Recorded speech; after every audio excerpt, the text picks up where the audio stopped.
पुंडलीकवरदा हरिविठ्ठल श्री ज्ञानदेव तुकाराम सद्गुरु समर्थ त्र्यंबकानंद महाराज की जय। माऊली ज्ञानेश्वर महाराज की जय। जगद्गुरु तुकाराम महाराज की जय। श्री गुरुदेव दत्त। तैसा मी एक वाचोनी काही, मग भिन्ना भिन्न आन नाही। सोहम बोधे तयाच्या ठाई अनन्य होय। तर हे 1397 ओवी 66व्या श्लोकातली आहे। 66व्या श्लोकामध्ये सर्व धर्माचा त्याज म्हणजे कोणत्या, तर इंद्रियांचे विषय ते जे काही धर्म आहेत, शिवाय अज्ञानानं देहासंबंधी असलेले सर्व काही, हे सगळ्याच प्रकाराला त्याज्य समजून स्वर्गाकडे जायचं का इहलोकात राहायचं का नरकात जायचं, हे सगळं धर्मामध्ये शिकवलं जातं। हे सगळं सोडून तू मला शरण ये। मला शरण आल्याने तू कसा होशील, तर माझ्याशी एकरूप होशील। ते एकरूप होण्याकरता चालू ओवी सांगतात की मग मी वाचोनी भिन्नाभिन्न आन नाही। भिन्न आणि अभिन्न, आता हे दोन्ही नाही, इतकं तू माझ्याशी काय एकरूप झाला आहे। त्या एकरूपतेकडे येण्याकरता काय केलं तू, तर सोहमचा बोध घेतला। जो कोणी माझं स्वरूप दाखवणारा असा असणारा, माझं अस्तित्व दाखवणारा जो अहम आहे, तो सोनी हम ह्या उच्चाराशी संबंधित होणारा आणि तोच बीजमंत्र असणारा, त्याच्याशी तो अनन्य झालेला आहेस। पै आपले भेदे वीण, माझे जाणी जे जे एकपण, तयाची नाम शरण मज येणे गा। तेव्हा देहानं तो तुझ्या ठिकाणी देहरूपाला असशील, पण अंतःकरणानं तो माझ्याच ठिकाणी झाला। म्हणून तुझ्यात आणि माझ्यात आता भेदच काही उरला नाही, कारण सगळं अंतःकरण तू मला देऊन टाकलं, माझ्याशी एकरूप झाला। आता त्या अंतःकरणाला माझ्याशी एकरूप होणं याला शरण येणं असं समजलं जातं किंवा म्हटलं जातं। म्हणोनी घटाचे निनाशे, गगनी गगन प्रवेशे, मज शरण येणे तैसे ऐक्य करी। जोपर्यंत घट म्हणजे गाडगा आहे, तोपर्यंत त्या घटातल्या आकाशाला घट आकाश म्हणतात आणि बाहेर असलेलं महद आकाश। आणि घट एकदा का फुटला की ते घटाकाश कुठं जाऊन मिळतं, महद आकाशास। आणि एकदम विलीन, हे इकडची बाजू म्हणजे घटातली होती असं म्हणायला सुद्धा कुठं काही राहत नाही। तसं माझ्याशी शरण म्हणजे माझ्याशी एकरूप होणं हे शरण येणं आहे। सुवर्णमणी सोनया, एक लळू जैसा पाणिया, तैसा मज धनंजया। शरण ये तू। जसं सोन्याचा मणी एकरूप झाला किंवा वितळला गेला की सोन्याशी एकरूप होऊन जातो, मणीपणाचं नाव राहिलंच नाही। लाट विराली म्हणजे पाण्याशी एकरूप होऊन जाते। तसं शरण येण्याची पद्धत कशी असते हे सांगायला हे उदाहरण आले। वाचोनी सागराचा पोटी, वळवाणू शरण आला किरीटी, जाळून शके न ठाके तया गोठी, वाळून दे पा। आता दुसरा प्रकार दाखवला की जसं काही वडवानळ हा या सागराला शरण आला, पण तो शरण आला तरी अजून त्यात मिसळला नाही। तो जो काही आहे की तो आपलं जे अस्तित्व आहे ते आपलं अस्तित्व म्हणजे मीपणा किंवा स्वतःचा अग्नीपणा त्याने काही टाकून दिला नाही। मजही शरण रिगीचे आणि जीवित्वेशी असिजे, दिग्बोली या न लजिजे प्रज्ञा केवी। तेव्हा अगोदरच्या उदाहरणावरून सांगितलं की तो जसा पाण्यातच राहतो आणि पाण्यालाच खात राहतो, म्हणजे मग ह्याचं शरण येणे योग्य नाही। मग शरण कसं यावं? तर मला शरण आलाय आणि पुन्हा जीवपणानं शिल्लक राहिला असल्याचा मी धिक्कार करतो. असलं शरण येणं योग्य नाही. आगा प्राकृता ही राया अंगी पडे जे धनंजया ते दासिरूही की तया समान होय. आता एक उदाहरण दिलं की सामान्य, प्राकृत म्हणजे सामान्य असं कोणीतरी एक स्त्री आहे आणि राजाबरोबर तिचं लग्न झालं. आता तिचं लग्न त्याच्याबरोबर झाल्यावर ती स्त्री दासी जरी असली तर आता कोण झाली? आता राजाच्या बरोबरीची झाली, आता ती राणी झाली. मा मी विश्वेश्वरू भेटे आणि जीवग्रंथी न सुटे हे बोल नको खटे कानी लावू. तेव्हा एकंदरीत मी सगळ्या विश्वाचा ईश्वर असणारा माझी भेट झाली आणि जीवग्रंथी म्हणजे लिंगदेहाची गाठ सुटली नाही. हे असलं बोलणं योग्य नाही. हे बोलणं म्हणजे काहीतरी चुकीचं किंवा वाईट ठरणारं ठरतं. म्हणून मी होवोनी माते सेवने आहे आई ते करी हाता येते ज्ञान येणे. तेव्हा एकंदरीत तू माझ्याकडं आला आणि माझं तुझं जे ऐक्यपण आलं, जसं हातात घेऊन वस्तू सगळी तपासून बघावी तसं मी इतक्याजवळ तुझा आलो आणि तू मला सहज पारखू लागला. हे कशाने झालं? तर ज्ञानाने झालं. मग ताकवनी काढिले लोणी मागवते ताकी घातले परी न घेपे काही केले तेथ जेवी. आता जसं घुसळण केलं आणि त्यातलं लोणी काढलं, एकदा तो सगळा गोळा तयार केला आणि पुन्हा त्या ताकातच टाकला तर ते काही लोणी ताकाशी मिसळत नाही. लोह उभे खाय माती ते परिसाची संगती सोने झाली यापुढती नशी विजय मळे. आता उदाहरण दिलं की लोखंड किती जरी चांगलं असलं आणि एकदा का मातीत पडलं की त्याला गंज लागतो. मग मातीत पडून त्याचं काय आहे, गंजाने नष्टत्व व्हायला बघतं. पण त्याच लोखंडाला परीस लागला, आता झालं त्याचं सोनं. आणि तो मातीत जरी ते पडला लोखंडाचं सोनं झालेलं ते सोन्याचा तुकडा, तरी पुन्हा त्याला गंज लागणार नाही किंवा मळ लागणार नाही. हे असो काष्टापासोनी मथुनी घेतली वन्ही मग काष्टेही कोंडोनी न ठाके जायसा. आता जसं लाकडात अग्नी, पण लाकडाचंच घर्षण केलं, मंथन केलं आणि त्यातनं अग्नी एकदा बाहेर काढला, आता लाकडाने कोंडून ठेवीन म्हणलं तर तो राहणार नाही. तैसे अद्वयत्वे मज शरण रिघालिया तुझ धर्माधर्म हे सहज लागतील ना. आता तसा मला शरण आला, आता तुझ्या ठिकाणी काय द्वयपणा राहिलाच नाही, अद्वय झाला. मग धर्माधर्माचा विषयच कुठे आहे? ते तुझ्यापासून दूर राहतील. अर्जुना काय दिन करू देखत आहे अंधारू की प्रबोधी होय गोचरू स्वप्न भ्रमू. तसंच सूर्याने कधी अंधार बघितला आहे का? म्हणजे जसं वरचं उदाहरण आलं का नाही आपल्याला की मी विश्वेश्वर असून जीवग्रंथी सुटलीच नाही असं कधी होईल का? त्याच्यापासून ही उदाहरणं देत देत देत आता सांगितलं की सूर्य कधी अंधार पाहिल का? आणि दुसरं दिलं की एकदा जागा झाला, मग स्वप्नात काहीतरी झालं, दुःखाचं झालं, सुखाचं झालं, हे भ्रमच राहिला नाही ना. कारण मी कोण आहे, माझ्याजवळ ते स्वप्नातलं सगळं खोटं होतं हे जागं झाल्याबरोबर तेच परिपूर्णतेचं ज्ञान झालं.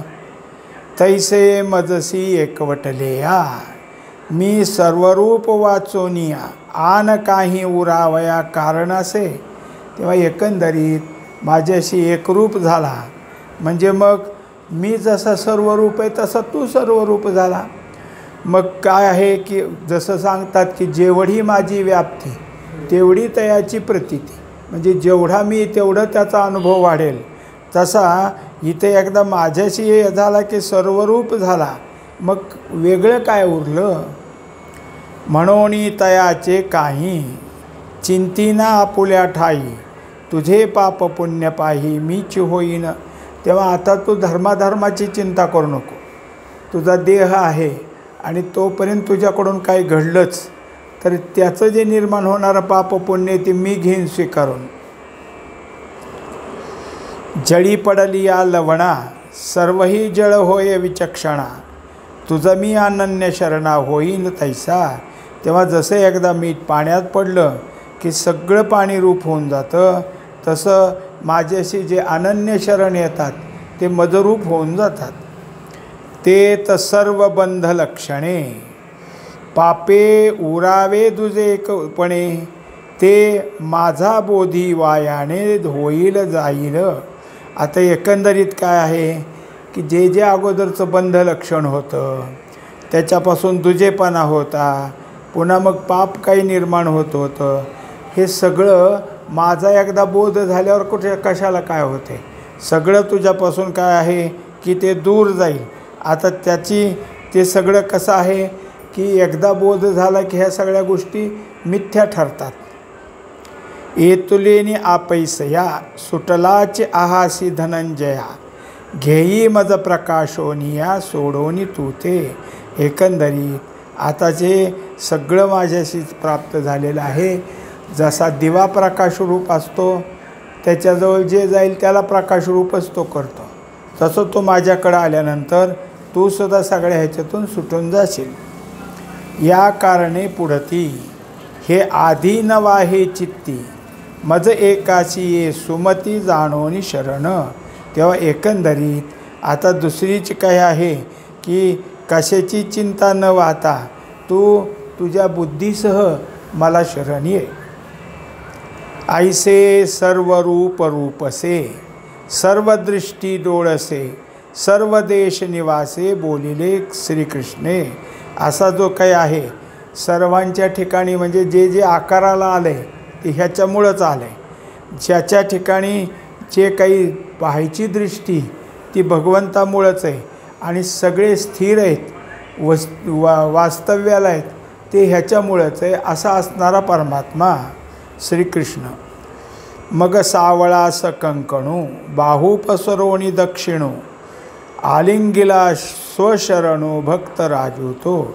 आता भगवंतानी आपल्या कंकणासह हात पसरलेला आहे आणि अर्जुनाला कडकडून आलिंगन दिलेलं आहे. न पवता जयाते काखे सोनी बुद्धी ते, बोलणे मागवते ओसरले. आता जी निस्ती बुद्धी असते ती परमात्मेपर्यंत जाऊ शकत नाही. परमात्म्याला जाणणारी फक्त कसली आहे तर सूक्ष्मात सूक्ष्म, अतिसूक्ष्म असणारीच बुद्धी त्या ठिकाणी काय आहे जाणू शकते. त्यामुळं सामान्य बुद्धी काय करते तर परमात्म्यापासून माघारी फिरते, तसं बोलणंसुद्धा तिथूनच ओसरत असतं. ऐसे जे काही एक बोला बुद्धीसी अटक, ते द्यावया मी खेवाचे केले. म्हणजे आता बुद्धीला तिथपर्यंत जाता येत नाही, शब्दाला तिथपर्यंत जाता येत नाही, शब्दही तिथनंच माघारी फिरतो. आता पराच तिथं जात नाही, पराही परत आली, तेथे काहीच आहेत जे पराही तिथं जात नाही, मग बोलणं कसं तिथं जाईल. मग हे कमी पडू नये म्हणून भगवंतानी त्याला आलिंगन दिलेलं आहे. हृदया हृदय एक झाले, हे हृदयीचे ते हृदयी घातले, द्वैत न मोडिता केले आपणा पार्था. आपणपणे पार्था. आता जर काही असेल तर भगवंताच्या हृदयात जे जे काही होतं ते अर्जुनाच्या हृदयात उतरलं, म्हणजे हृदयातलं हृदयात गेलं. आणि आता जे काही असेल ते अर्जुन पण इकडं आहे, तिकडं भगवंत पण आहे. हे दिसायला दोन आहेत, ह्याचं नाव द्वैत, पण द्वैत न मोडता ऐक्य झालं, कारण हृदयाला हृदय एक झालेलं आहे. दीपे दीपू लाविला तैसा परिश्वंगू तो झाला, द्वैत न मोडिता केला आपण पे पार्था. आता एक दिवा लावलेला असतो आणि त्याला दुसरा दिवा नेऊन लावला की वातीला वात चिटकते आणि मगच दिवा लागतो. ते जसं आलिंगनच आहे तसं भगवंतानी इथं आलिंगन दिलेलं आहे. तेव्हा सुखाचा मग तया पूर आला जो धनंजया, तेथ वाढू तरी बुडूनिया ठेला देवा. एकंदरीत ह्या आलिंगनातून अर्जुनाच्या ठिकाणी इतकं सुख झालं आणि ते सुख एवढं आहे म्हणजे त्या सुखाला नुसतं आत राहिलं नाही, ते बाहेर ओसंडायला लागलं. आणि हे बघून देवालासुद्धा सुखाचं भरता आलेलं आहे. सिंधू सिंधू ते पावो जाये, ते पावणे ठाके दुणे होय दुणा होय. वरी रिघे पुरवणी आकाशही. आता जसं समुद्राला समुद्र मिळाला तर काय झालं, पाणी एक झालं पण दुप्पट झालं की. हा समुद्र तो समुद्र दुप्पट झालं. तसं हे सगळं जे काही अंतःकरणातलं अंतःकरण एक झालं पण दुप्पटपणा त्या ठिकाणी आला. तैसे तया दोघाचे मिळणे, दोघांनावरे जाणावे कवणे. किंबहुना नारायणे विश्व कोंदले. अशा तऱ्हेनं अर्जुन आणि भगवंताच्या अंतःकरणाची एकरूपता झाल्यामुळं हे किती एक झालेत इतराला कसं कळेल. ज्याच्या ठिकाणी त्याचा अनुभव आहे त्यालाच. असा असणारा विश्वव्यापक भगवंत आता अर्जुनाशी एक झालेला आहे. एवं वेदाचे मूळ सूत्र सर्व अधिकारैक पवित्र. श्रीकृष्णे गीता शास्त्र प्रकट केले.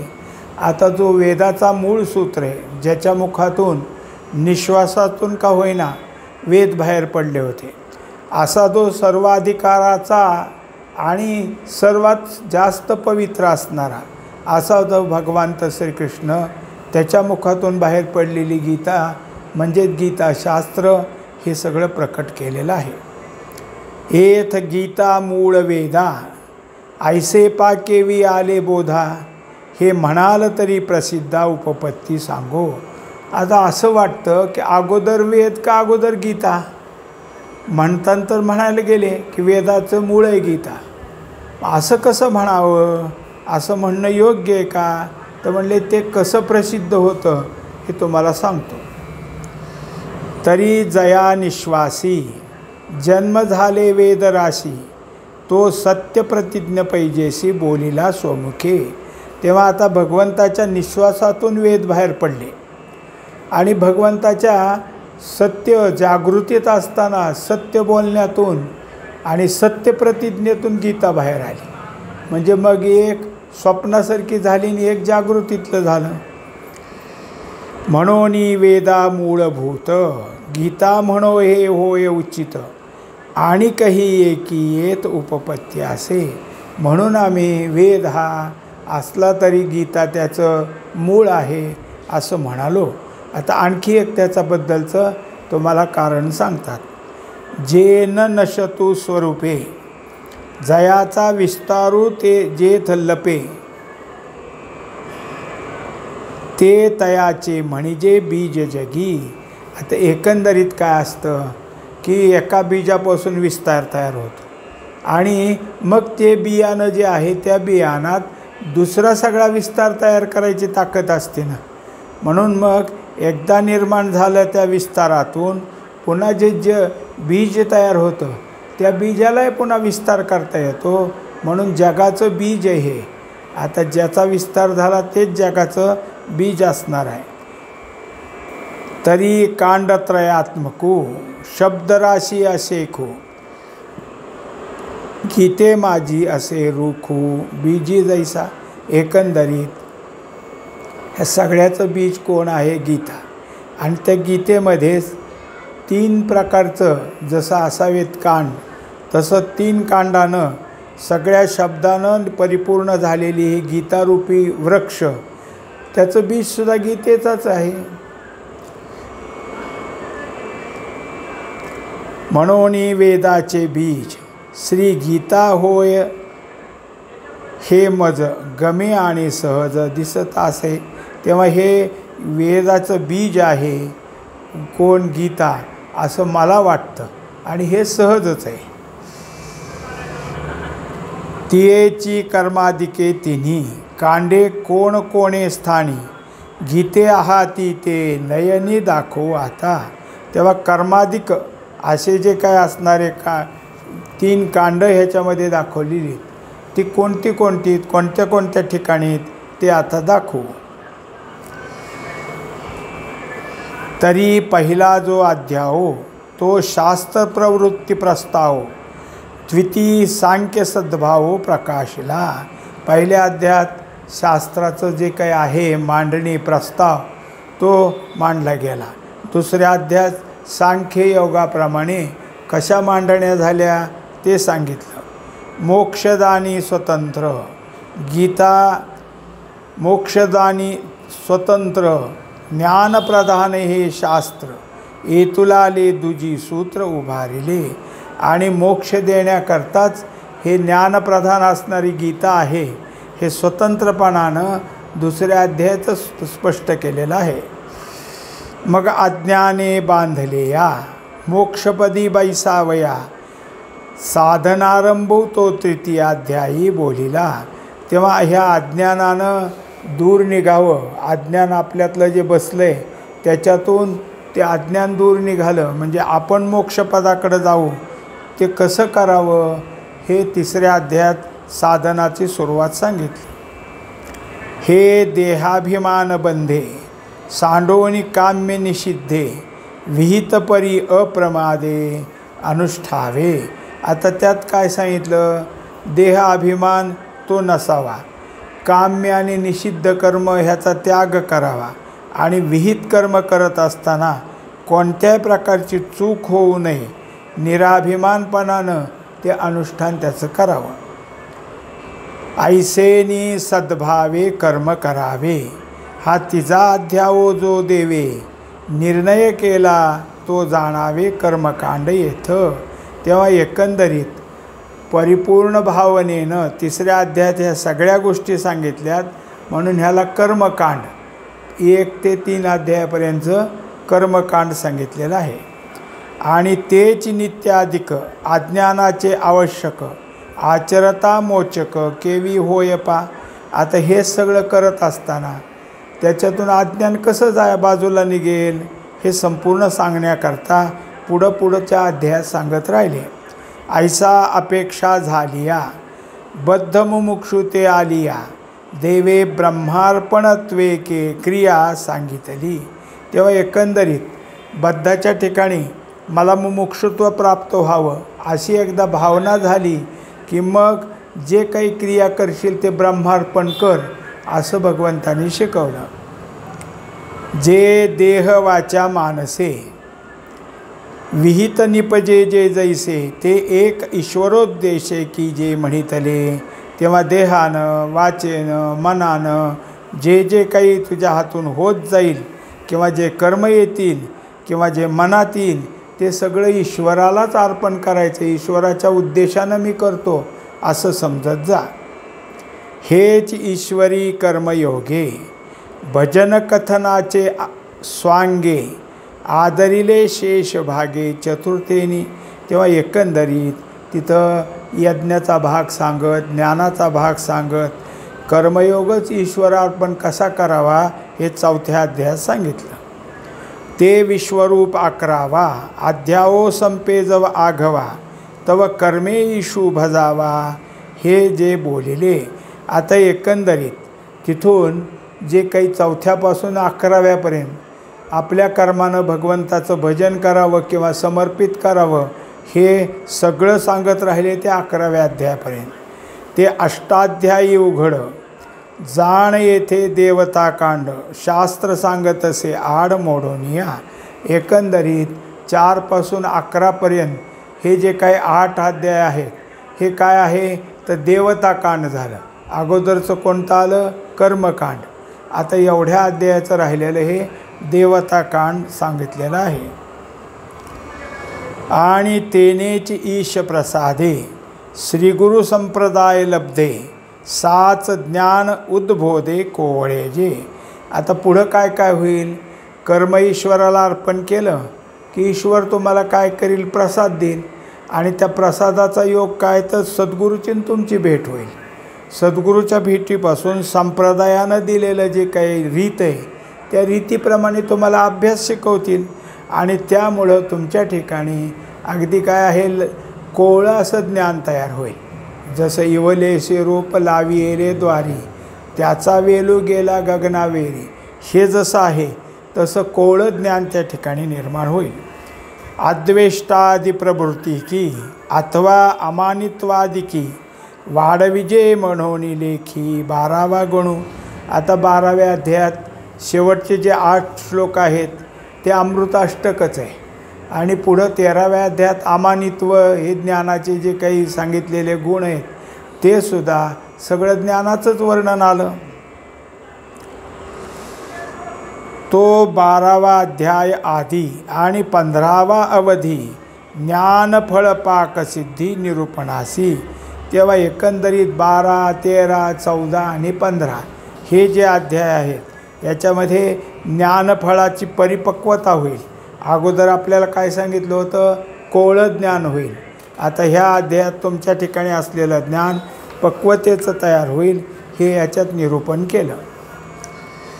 म्हणून चौही इही ऊर्ध्वमूळा ते अध्यायी ज्ञानकांड ते ठाई निरूपिजे.